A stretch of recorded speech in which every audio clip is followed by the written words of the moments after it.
Dan Episode 2 is hands down one of my favorite anime this year so far. I mean, the animation direction alone just makes it a cut above the rest. To see that they have put in this much love and effort into it 2 episodes in, I just hope the animation quality just keeps going up and up from here, because I mentioned last video that even though this is Science Saru, in a lot of ways it feels like a Trigger production with how quality the zaniest of it all is, and a majority of this episode was in black and white, and that was just to sell the uniqueness of the moment when Okarun unlocked his main character power up for the series. But before we get into all that, we start this episode with Momo being upset to find out that our boy's name is actually the name of the man of her dreams, which is Ken Takakura.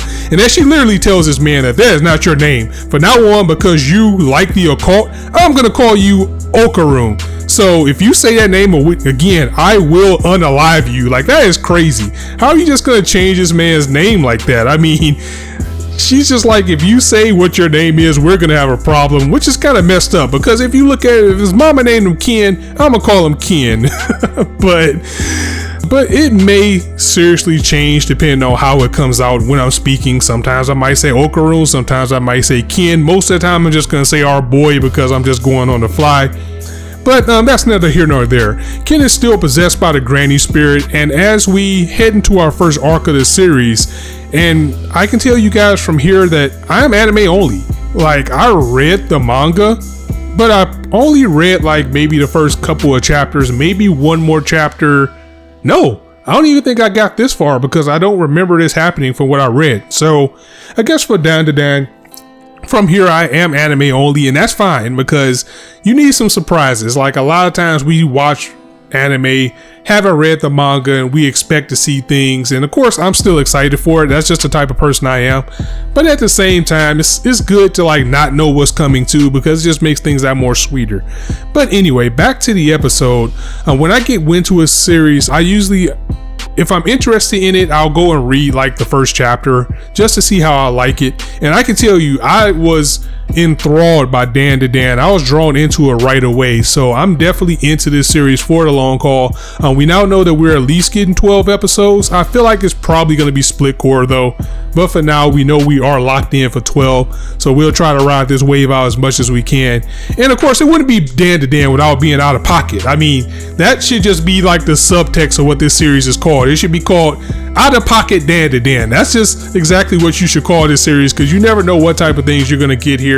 While Momo was actually ridiculing Ken, I mean, he just straight up farted in her face. Like, wow, bro. Wow. He was like, oh, you're making me nervous. And it's like, bro, you're not going to get the ladies farting in their face, bro. And that's just the type of comedy. I mean, having Dan and Rama, if these series just don't make you roll on the floor laughing, I don't know what to say. And also, I know they're 2 different series, but it's kind of like by episode 2, you know what you're getting into with both, and you know if you're gonna like the show or you really hate the show. Some other things that we learned is that we also learned the Speed Granny seems to not come out in the daytime. At least that's what we thought at the top of the episode. Ken still gets to have some little bit of a normal life, or so he thought as well, because Momo takes Ken to meet her grandmother, who she warns could be very problematic to her boyfriends. She's like, yeah, she don't really like dudes hanging around, so kind of be careful on that. But because Ken's possessed, he couldn't even step foot into the premise because of a protection spell that was placed on the home that straight up burned him to a crisp, and then he just has his afro for like the rest of the episode. I mean, it makes sense. She's a medium, so of course she probably would have traps and stuff like that around her house with things. But it was just funny because he tried to just walk in and just got baked. And it was hilarious. But as we learned last time, our boy really is junkless too. I mean, due to the curse, and Momo was just like, well, you really don't have anything down there? Well, let me see. Like, see, out of pocketness that we get with Dan. We do get some warmth in this episode as Ken confesses to Momo in person that he really did see something in her, and he just wanted to be her friend when she protected him. So he made the effort to get her attention and talk to her because he wanted to build that connection. But he realizes she's out of his league too, and he says, you know, like, when this is all over, you don't have to talk to me. We can just go back to being how we were. We're stuck in this now, but I don't want to burden you anymore. But Momo, however, is like, you just can't assume how people feel about them until you talk to them and get to know them yourself. She's totally not that type of girl. She just, kind of acts that way because it's like a lot of people that she don't gel with, but we're seeing that she does gel with Ken. So that was really sweet and heartwarming. But as soon as things get sweet, heartwarming, and funny, things take a big turn when Momo points out that there's a special doorbell that goes off on her house, and it's like a normal doorbell when it's a person, but like when it's a spirit, it's another one. And because she took the barrier off the house the entrance way to let Ken in, now the evil spirits are just open to come into the house. But anyway, the evil spirit has trapped Momo and Ken in almost a domain expansion, if you're familiar with Jujutsu Kaisen. And the whole world, everything around them is just now black and white because of the black fog and the black poisonous fog that this goon that we're now facing has. And that's where the beauty of this episode really kicks in, as it goes from just vibrant and colorful that we're used to seeing to just pretty much gray or like black and white, like the whole sky is just covered, and it still manages to maintain top-notch animation even with the color change that we have here.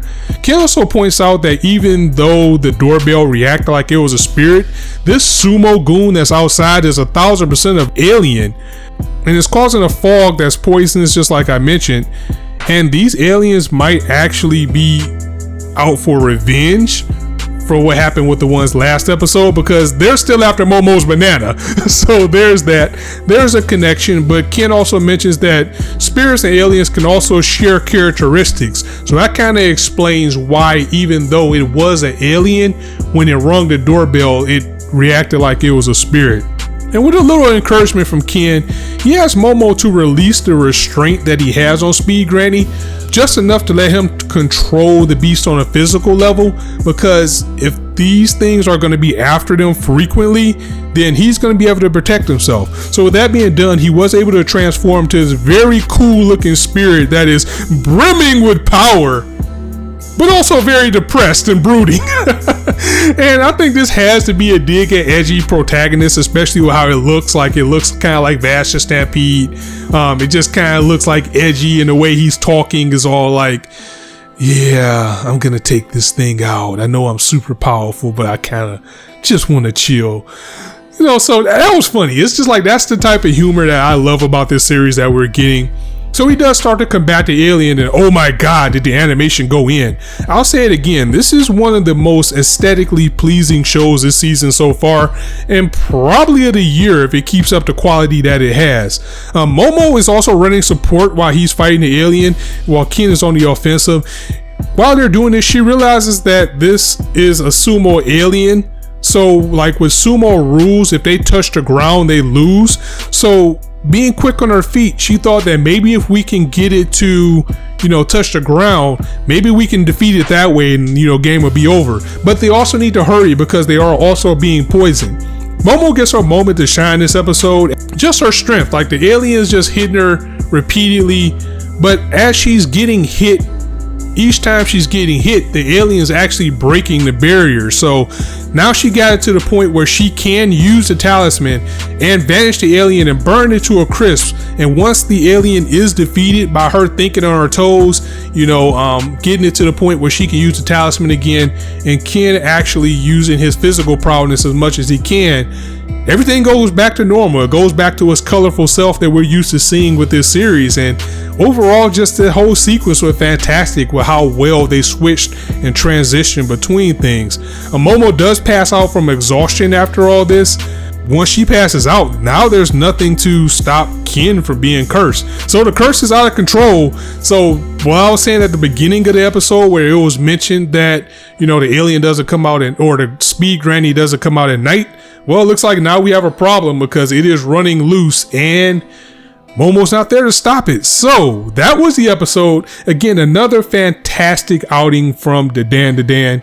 And I keep saying Dadan, but it's Dan. Well, Dan. But it's Dan. But you guys know what I mean. Anyway, it's a tongue twister. Try saying that 5 times fast. As I said many times already, this was a very very visually pleasing episode. And if this was just episode 2, if it keeps the quality up like this, who knows how crazy things are going to get later as we are introduced to more things, introduced to more cast members, and this series starts to grow and grow. So I'm going to go ahead and get out of here. That was the Dan